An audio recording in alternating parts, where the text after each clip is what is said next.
So we recently just installed this 17-inch 2.1 channel setup by Kemimoto that has the 2 pods in the front as well as the soundbar in the back. And I gotta say, it is a very good system. For as little as it is and the compact as it is, it puts out a lot of sound. But when they reached out and said, hey, do you want to try something that's, well, way better? What are you gonna say? No, because I'm not.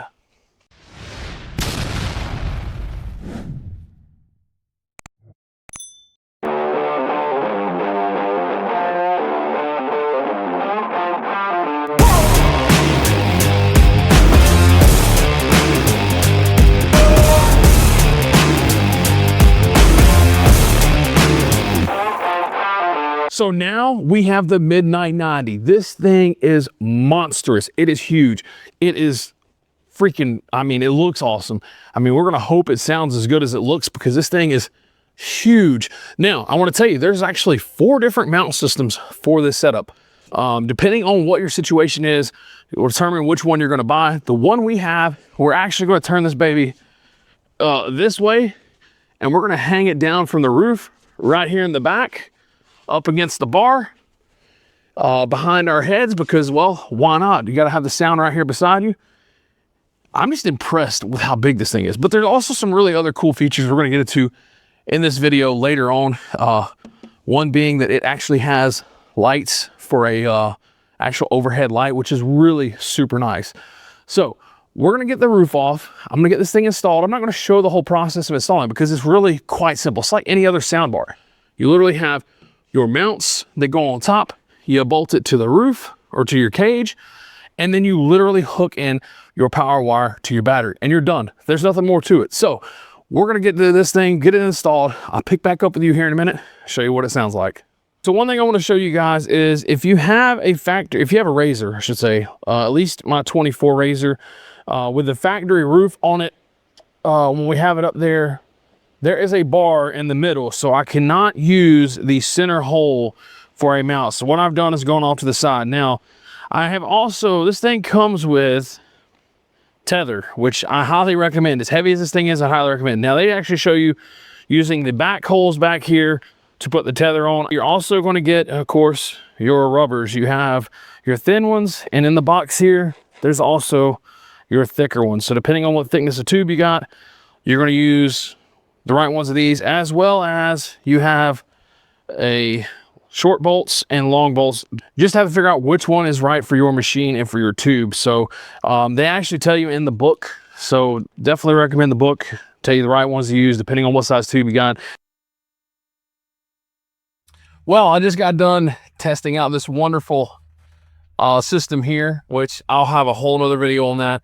We're getting ready to test this soundbar out because this is a beast. I'm so excited to see how this thing's going to do.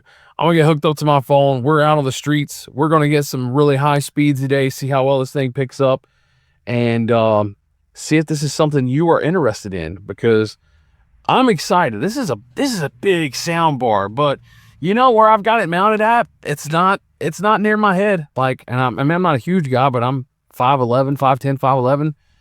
I'm fat. I'm just not tall. But let's get on the road. Let's check this thing out, see how it does.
let's talk about this soundbar because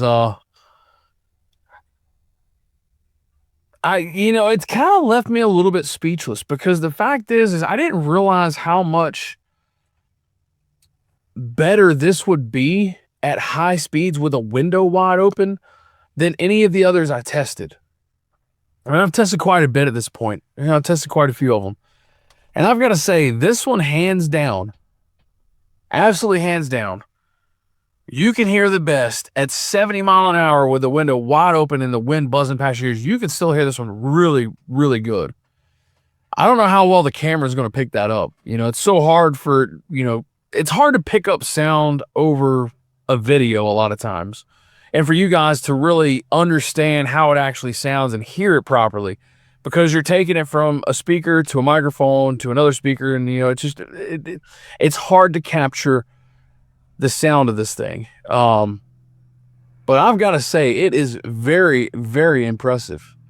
I mean, it's definitely big. Don't get me wrong, it's big, but it sounds freaking awesome. And I mean, sitting still, a lot of sound bars sound good sitting still. A lot of sound bars sound good when you're running at an okay pace. But when you start hitting 60, 70 mile an hour with a lot of wind noise, especially with something that's mounted behind you, it is hard a lot of times to get good sound. I am very, very surprised at this soundbar.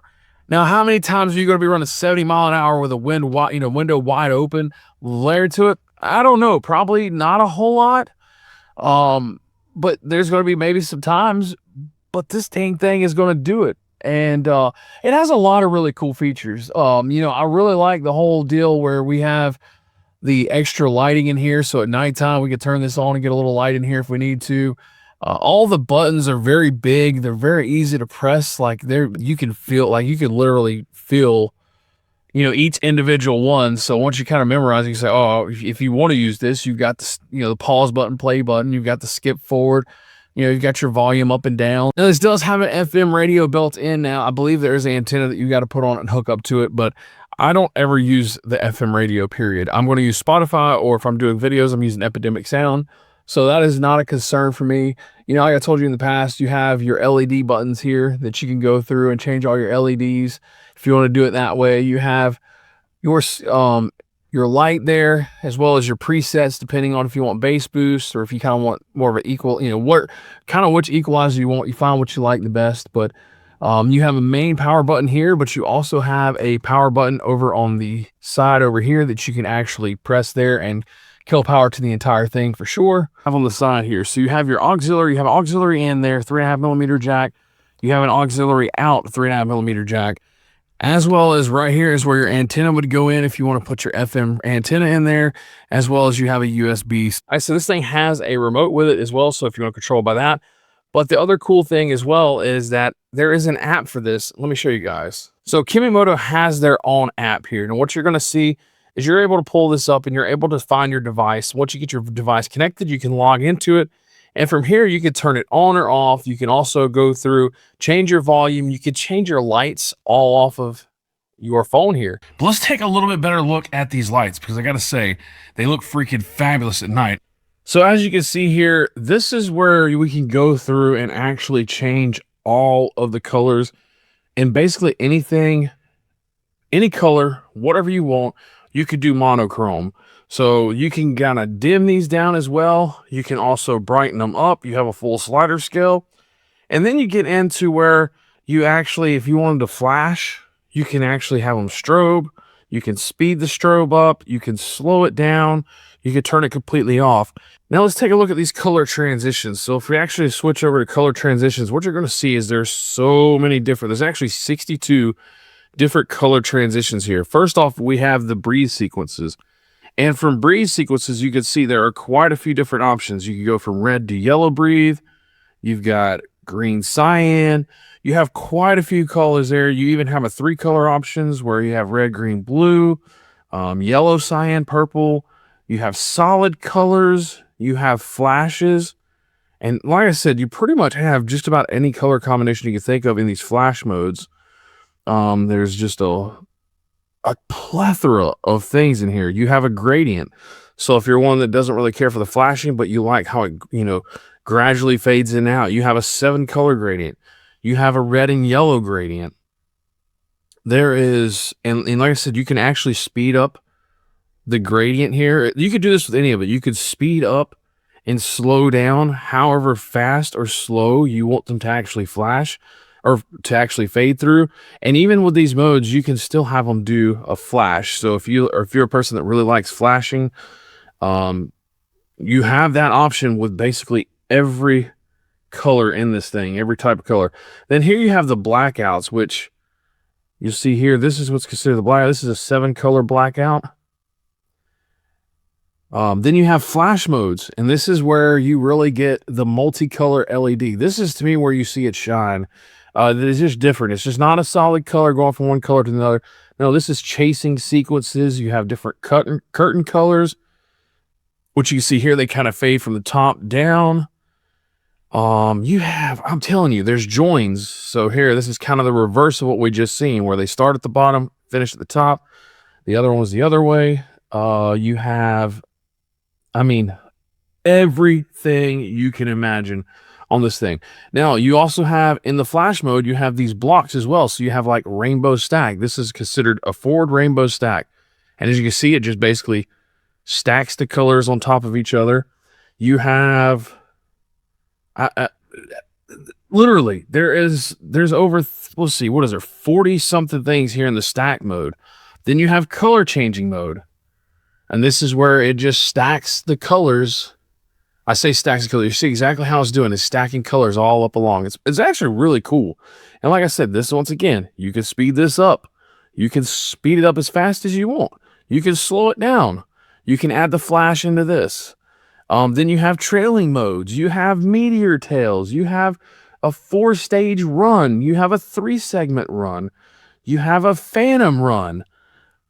There is literally unlimited amounts of, I say unlimited, let's be honest, there is a ton of a ton of different color combinations to actually go through and pick on this. So, and like I said, not only are you getting the colors here, but guess what?